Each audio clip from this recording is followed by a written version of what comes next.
Hi, I'm Deboki, and today I'm going to be doing my June 2016 wrap-up. So a lot of times when I'm reading over the course of a few weeks, there will usually be some kind of trend that I'll realize, like either I'm starting to get interested in a certain topic and I'll read like 50 books about it, or I'll get really interested in a new genre. After after the new Star Wars movie came out, I kind of went on a huge sci-fi purchasing spree. So I think a lot of my monthly wrap-ups will be more about the specific trend that I noticed for myself for the past few weeks and less about all of the books that I've read. So June for me was one of those months where I decided to go on a huge romance bender. This happens every few months. Basically whenever I'm stressed out, which happens a lot, I tend to turn to romance novels. They're just really reliable. You know you're going to get a happy ending. They're a lot of fun to read. They're just kind of like comfort food in book form.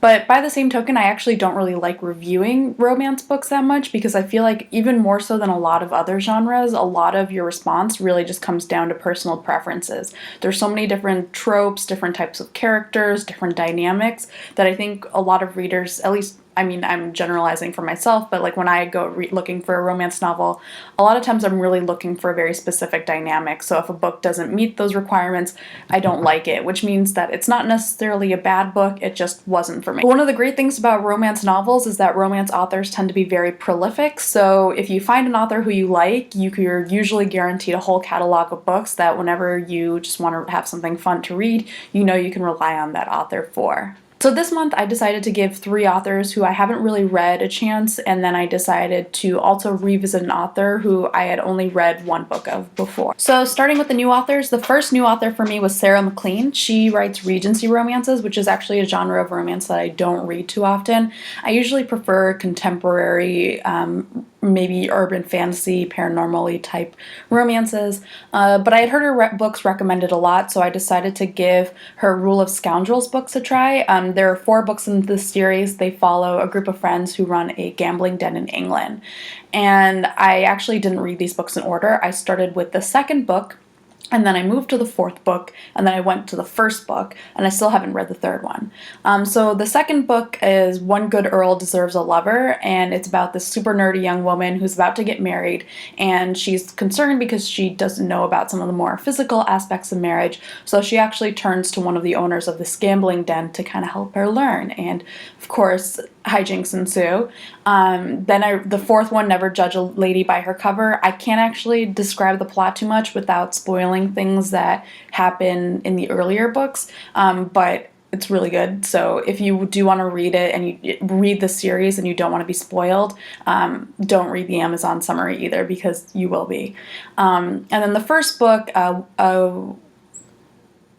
Rogue by Any Other Name, is about, it's kind of like your standard scoundrel pseudo kidnaps a girl but isn't actually terrible, so they fall in love, and yeah. So first off, the titles for these books are amazing, and second, I am now a huge fan. Even though I wasn't really into Regency before, I think these books have totally converted me. I love how different the heroines are from book to book, even though their motivations are still really well drawn out. Sorry, Bastion kind of wants to be periodically in the video. The super nerdy girl in One Good Earl Deserves a Lover is maybe one of my favorite fictional nerds, and I also love how the heroes, they are scoundrels, but they're not scoundrels in a way that make you feel like you have to ignore their behavior to like them. Like you have to kind of be like, kind of like the Logan Echolls from Veronica Mars thing, where you like them together, or at least I like them together, but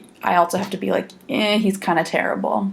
If I do have any complaint, I think it's that, like a lot of romance authors, she does tend to follow a specific beat for how her stories are going to pace out, but that's not really a huge complaint. Like I said, I think with romance authors, because they're so prolific, it can be really nice when you recognize a certain writer's rhythms, because you know you can turn back to them whenever you want that specific kind of story. So I also decided to try out another Regency writer, Courtney Milan, and I read The Countess Conspiracy, which is part of her Brothers Sinister series. So the Countess Conspiracy is about this widowed countess who is secretly a scientist, but because she can't get her work published under her own name, her friend Sebastian publishes it for her under his. And very early on in the book, the tension over kind of a lot of the scandalous nature of her work starts to drive a wedge in their friendship, which, coupled with the fact that they kind of both have latent feelings for each other, creates kind of a lot of tension between them and disrupts their friendship. So I decided to read this book because I haven't read a lot of romance novels where the protagonists start out as friends. A lot of times they're kind of in their initial "I hate you but I love you" kind of thing. But in this book they do start out as friends, and it's over the course of the book that the tension erupts and starts to drive them apart and then closer together. I was also hoping for more of the Regency era lady scientist thing that I had gotten from One Good Earl Deserves a Lover. I didn't realize that that was going to be a thing I could find multiple books of, so I was pretty psyched about that. I thought the Countess Conspiracy was fine, but the way that it kind of engaged with the angsty part of the story got to be a little bit frustrating for me. So there, just as a trigger warning, there are descriptions of abuse. It's not very graphic, but it is in there. And when I complain about the angst, I don't mean to lessen the seriousness of that part of the story. It's just that the book tries to strike this balance between ambiguity to keep you guessing about what the source of angst is, and then also having the characters kind of constantly, very explicitly thinking about how sad they are, that I just found very tiresome after 50 pages. I don't really know if I'm explaining it right. It's just, for me, it got to be a little bit frustrating, and I was hoping for something in these characters' lives to happen that wasn't just oriented around, I don't know, the frustrating parts of their life.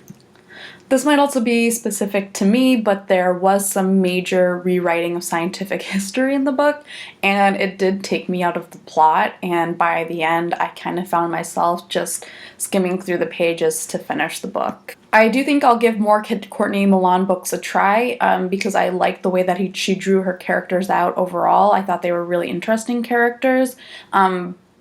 And I would recommend her books to someone who likes their romances to be heavier on the angsty side. I do think that there was something really cool about the dynamic between the protagonist that was very refreshing for me compared to a lot of the romances that I've read before. So now moving away from Regency and more to a distant parallel, I guess, kind of universe. So I decided to read the first book of the Psy Changeling series by Nalini Singh. So my first response when I heard about Nalini Singh was that, ooh, that sounds like a brown girl, and that was how I actually first got interested. And then I heard the plot and I was like, oh, this sounds cool. So this book is set in this weird world where there's a group of people called the Psy who are super strong psychics, and then there's another group who are the Changeling, who are kind of your usual werewolf, werecat kind of thing, where they can change into animal. The thing with the Psy is that they have basically had to cut off all emotion because, based on their gift, they believe that if they feel emotion, they will actually start to go insane. So in the beginning of this book, there is some kind of serial killer who is killing changelings, and the changelings believe that one of the Psy is responsible. There has been tension between these two groups before, and the serial killer is obviously not helping things.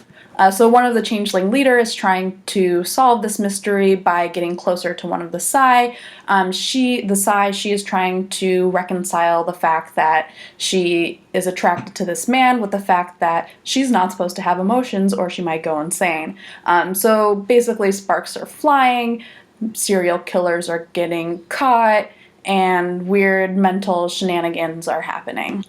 So straight off, the world building in this book is amazing. I was particularly excited by the Psy. The society that Nalini Singh is describing is very complex. It's very twisted. The politics that are involved are really interesting. The way that the psychics are the way that the Psy are grouped and are categorized is really cool.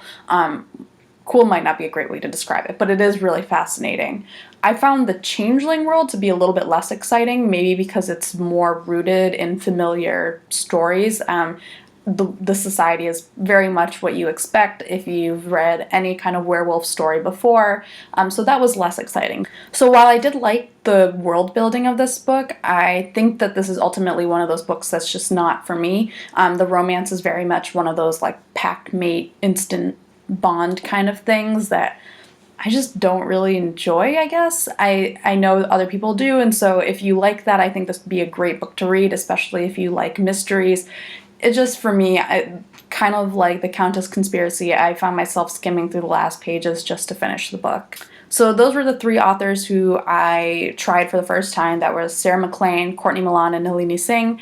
Now moving on to the author who I had read before and was kind of revisiting. This was Alisha Rai. So like Nalini Singh, my first response when I read that name was, ooh, brown girl. Brown lady names are like shiny objects to me. I just really like seeking that out, especially in romance. I hadn't really seen that before. So the first Alisha Rai book I had read was A Gentleman in the Streets, and when I read it, I thought it was fun, but I didn't get super like sucked into it. I'm not really sure why, but I decided kind of on a whim to reread it this past month, and somehow the second time I just got way more into it, and basically that triggered a whole avalanche of Alisha Rai books in my Kindle. So I read her Karimi Siblings books, I read the fantasy series books, the Billionaire Bedroom Games books. And she has some more books that I haven't read yet, but that I'll probably get to in the future. Her books are very, very smutty and very good. They are also less vanilla-y, I guess, compared to maybe some romances that are more commonly known. So if you're not comfortable with that, that's something to keep in mind. Something like her Karimi Siblings books might be still up your alley, but some of her other ones, if you're not comfortable with that, with kind of more raunchy stuff, you might not enjoy it as much. I think really what I love is how she writes her characters. So she does have a very diverse cast. She has, for example, a Japanese lead in one of her books. She has Indian leads in others of her books. There's also a lot of interesting dynamics going on between the leads. So, for example, in A Gentleman in the Streets, the female lead actually has a lot more experience than the male lead, which is not something that is super commonly seen. For example, in Regency romances, a lot of times, it's the scoundrel with someone who's a little bit more innocent. So I kind of liked how there's sort of a gender flip going on there. And going back to the question of angst, I really like how Alisha Rai is able to balance out kind of the internal angst that these characters are going through as they're becoming like better people, with also the other fun parts of the plot. So that's my June 2016 wrap up.